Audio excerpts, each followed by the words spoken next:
គណៈបកសង្គ្រោះជាតិបានធ្វើមកជួបចរចាគ្នាវិញហើយដើម្បីធ្វើយ៉ាងណាដោះស្រាយវិបត្តិនយោបាយដែលបានអូសបន្លាយអស់រយៈពេលជាង6ខែហើយការជួបគ្នានេះគឺជាលើកទី4ជាលើកទី5ហើ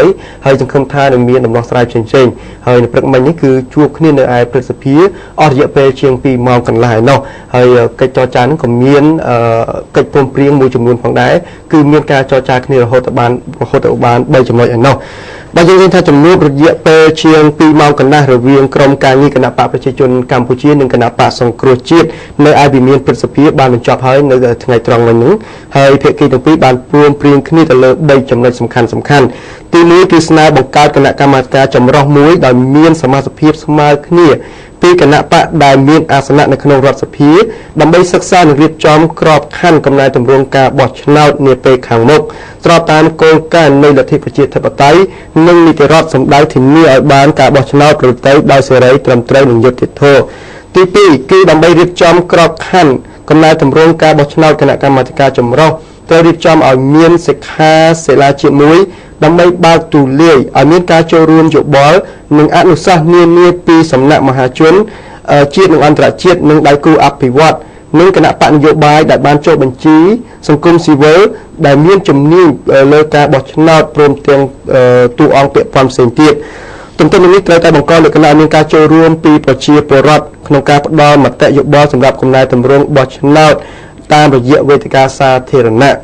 ទី3ក្នុងដំណើរការនៃកំណែទម្រង់ការបោះឆ្នោតត្រូវតែបង្កលក្ខណៈឲ្យមានការគ្រប់គ្រងបច្ចេកទេសនិងហិរញ្ញវត្ថុពីដៃគូអភិវឌ្ឍន៍និងអន្តរជាតិហើយអង្គការអន្តរជាតិនិងជាតិជាច្រើនផ្សេងទៀតនៅក្នុងកិច្ចព្រមព្រៀងនោះគឺសេចក្តីថ្លែងការណ៍រួមរបស់គណៈបកប្រជាជនកម្ពុជានិងគណៈបកសង្គ្រោះជាតិគឺមានការចុះហត្ថលេខាដោយអាដាមព្រំសុខាតំណាងគណៈបកប្រជាជនកម្ពុជានិងអាដាមសុនឆៃតំណាងគណៈបកសង្គ្រោះជាតិគឺបានព្រមព្រៀងគ្នាទៅលើ3ចំណុចនោះបាទយើងគិតថានេះគឺជាការជួបគ្នាសារជាថ្មីហើយខាងគណៈបកសង្គ្រោះជាតិបានថ្លែងនៅក្នុងសន្និសីទកាសែតផងដែរនៅព្រឹកមិញនេះគឺថាគណៈបកសង្គ្រោះជាតិគឺមិនទាន់មានកម្រងផ្សេងៗក្នុងការធ្វើបាតកម្មបន្តទៀតទេគឺទុកវេទិកានេះក្នុងការចរចាជាមួយនឹងគណៈបកប្រជាជនកម្ពុជាបាទនេះគឺជាលទ្ធផលក្នុងការជួបគ្នានៅព្រឹកមិញនេះហើយយើងឃើញថានេះគឺជាដំណើរការមួយវិជ្ជមានរវាងគណៈបកប្រជាជននិងកម្ពុជានិងគណៈបកប្រជាជនកម្ពុជាដើម្បីឈានទៅរកការដោះស្រាយវិបត្តិនានា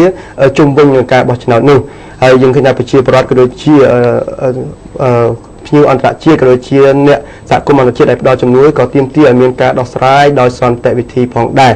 បាទយើងសូមបញ្ចប់ការជួបចរចាគ្នារវាងគណៈបកប្រជាជនកម្ពុជានិងគណៈបកសង្គ្រោះជាតិតែប៉ុណ្្នឹងចុះបាទចាឥឡូវនេះយើងចូលទៅរឿងសង្គមយើងវិញម្ដងគឺចារឿងនេះគឺសង្ស័យគឺយុវជនម្នាក់ហ្នឹងគឺគាត់មានអត្តសញ្ញាណប័ណ្ណនៅជាប់នឹងខ្លួនហើយគឺគាត់ឈ្មោះថាលេងសុកងចាគឺសង្ស័យថាត្រូវថ្នាំហើយក៏ត្រូវខាងរមាក់នឹងដឹកគាត់នឹងយកមកទម្លាក់ចោលគឺគាត់ឈ្មោះថាលេងកងភេទប្រយុទ្ធ18ឆ្នាំមានស្រុកកំណើតនៅភូមិជ័យមង្គលឃុំច្រប់ស្រុកសន្ទុកខេត្តកំពង់ធំគឺសន្លប់ស្ដោស្ដឹងតែម្ដងចាស់ក៏បន្ទាប់ពីខាងរមាក់កង3នេះដឹកគាត់យកទៅទម្លាក់ចោលកាលពីវេលាម៉ោង 4:20 នាទីល្ងាចម្សិលមិញនៅតាមផ្លូវលេខ 434 ភូមិ 5 ក្រុម 32 សង្កាត់ទំនប់ទឹកខណ្ឌចំការមនហើយសាក់សីដែលឃើញហេតុការណ៍បានដឹងថាមុនពេលកាត់ហេតុគឺឃើញមានរមាក់ម៉ូតូមួយគ្រឿងដឹកយុវជនម្នាក់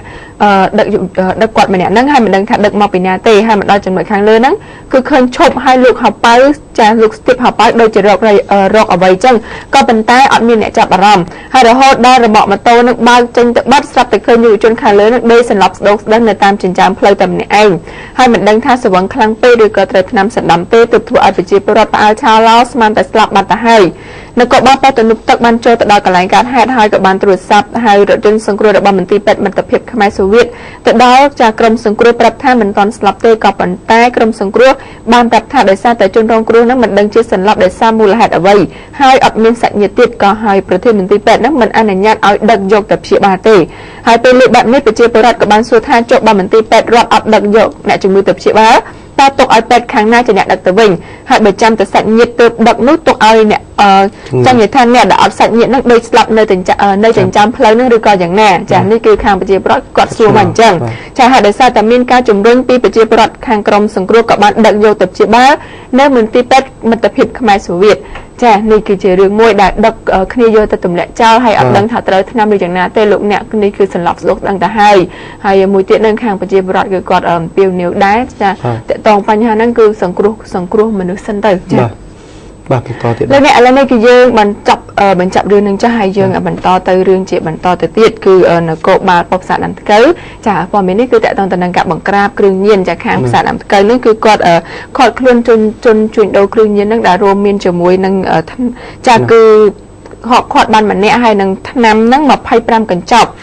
ចាគឺកម្លាំងនគរបាលល្បាតនៅក្នុងមូលដ្ឋានខាត់ខ្លួនជនជួញដូរគ្រឿងញៀនម្នាក់នឹងដកហូតបានម្សៅពណ៌សថ្លាចំនួន25កញ្ចប់ដែលលាក់ទុកនៅ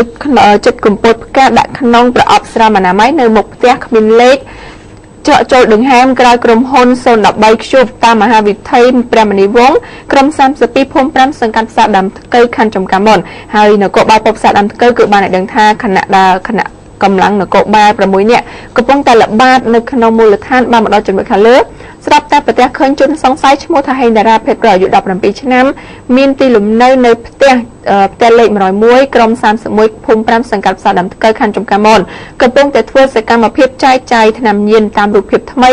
ដែលមិនបានហុចលុយហើយហុចថ្នាំញៀនដែលតន់ទេគឺហុចហើយឲ្យអ្នកទិញនឹងទៅយកថ្នាំដែលលាក់ទុកនៅក្នុងកំពតផ្កាហ្នឹងគឺដាក់នៅក្នុងប្រអប់ស្រោមអនាម័យហើយមានចម្ងាយពីកន្លែងដែលលក់ហ្នឹងគឺ1ម៉ែត្រទើបសមត្ថកិច្ចខាត់បានអ្នកចែកចាយហើយចំណែកអ្នកទិញហ្នឹងគឺរត់គេចខ្លួនតែម្ដងហើយក្នុងយុទ្ធនាការនេះសមត្ថកិច្ចដកហូតបានថ្នាំញៀនប្រភេទក្រាមពណ៌សថ្លាចំនួន25កញ្ចប់25កញ្ចប់តូចចាគឺលាក់ទុកនៅក្នុងកំពតផ្កាច្រកនៅក្នុងប្រអប់ស្រោមអនាម័យហ្នឹងហើយនឹងវត្ថុពាក់ព័ន្ធមួយចំនួនទៀតហើយបច្ចុប្បន្នជនសង្ស័យកំពុងតែសាកសួរនិងកសាងសំណុំរឿងបញ្ជូនទៅអធិការដ្ឋានខណ្ឌចំការមុនដើម្បីចាត់ការទៅតាមនីតិវិធីចាបាទនេះគឺករណីគ្រឿងញៀនហើយមានការលាក់ទៅដល់ក្នុងស្រោមអនាម័យទៀតចាស្ទីលថ្មីគឺគេលក់ភ្លាមគឺគឺយកលុយមុនអត់តន់យកថ្នាំទេហើយអ្នកដែលទិញនេះគឺគាត់យកលុយមកឲ្យអ្នកលក់ហើយគឺគាត់ដើរទៅយកថ្នាំនៅកំពតផ្កាម៉ូរបស់គេគេដាក់ម៉ូចឹងចាគឺជាម៉ូថ្មីប៉ុន្តែទោះបីយ៉ាងណាក៏សមត្ថកិច្ចយើងនៅតែបង្ក្រាបបានដដែលបាទយើងបន្តព័ត៌មានមួយទៀតគឺករណីប្លន់ទាំងព្រឹកតែម្ដងហើយប្លន់បានសម្រេចទៅទៀតគឺមន្ត្រីប៉ូលីសដឹកប្រពន្ធទៅលក់បាយនៅឯមុខសាលាក្តីខ្មែរក្រហមត្រូវបានក្រុមចៅមួយក្រុមគឺបានប្លន់ម៉ូតូយកទៅបាត់ទៅហើយបាទនៅវេលាទៀតភ្លឺប្តីដឹកប្រពន្ធនិងកូនប្រុសម្នាក់ទៅលក់បាយនៅមុខសាលាក្តីខ្មែរក្រហមមកដល់ចំណុចផ្លូវស្ងាត់ត្រូវបានក្រុមចៅធាក់ផ្ដួលប្លន់យកម៉ូតូសង់សេ125ស៊េរី2014មួយគ្រឿងទៅបាត់ដោយសុវត្ថិភាពកាលពីវេលាម៉ោង4:30នាទីទៀតភ្លឺថ្ងៃទី18ខែកុម្ភៈឆ្នាំ2014តាមផ្លូវលំភូមិចំការអលឹកសង្កាត់កាកាបខណ្ឌពោធិ៍សែនជ័យ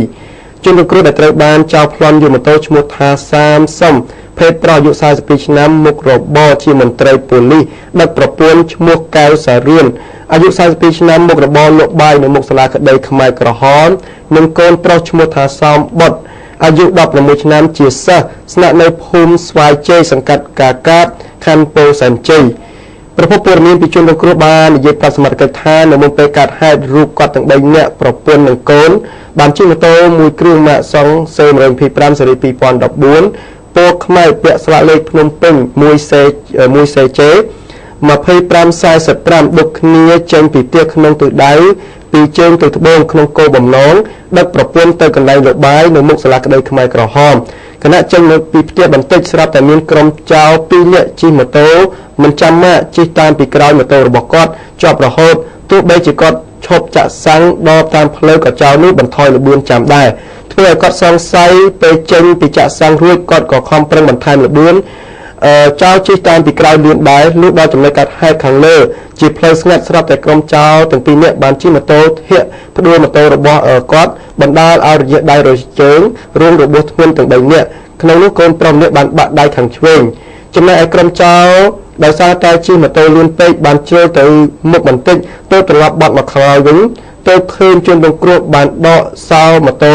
បោះទៅខាងស្រះប្រពន្ធនិងកូនបានរត់ទៅពួននៅក្នុងព្រៃធ្វើឲ្យចៅបានលើកម៉ូតូអូសប្រមាណជា20ម៉ែត្រឡើងជិះគេចបាត់ដោយសុវត្ថិភាព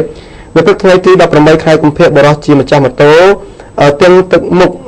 ស្ងៀមស្ងាត់នឹងមានហូរឈាមផងដែរមិនទាន់បានបាត់ផងបានទៅដាក់ពាក្យបណ្ដឹងនៅប៉ុស្តិ៍កាកាបដើម្បីរកការជួយអន្តរាគមន៍ពីសមត្ថកិច្ច បាទនេះយើងឃើញថាគឺទាំងព្រឹកតែម្ដងគឺប្លន់ហើយដោយសារតែគាត់ដឹងដែរដឹងតែគេតាមដែរប៉ុន្តែមិនដឹងទៅខាងណាជាបន្ថែមលបឿនទៅមុខចាអញ្ចឹងអូគាត់និយាយទៅគាត់ដឹងដែរក៏តែគាត់នៅតែទៅទៀតលើក្រោយបើសិនសង្ស័យបើសិនជាដឹងអញ្ចឹងអាចខលហៅទូរស័ព្ទហៅគ្នាមកអីចឹងទៅធ្វើដំណើរបាន2 3នាក់អីចឹងក៏ល្អម្យ៉ាងដែរលើអ្នកឥឡូវនេះយើងខ្ញុំតាំងពីអ្នកសូមសម្រាប់មួយផ្លិតសិនហើយយើងនឹងបន្តព័ត៌មាននៅវគ្គក្រោយជាបន្តទៀត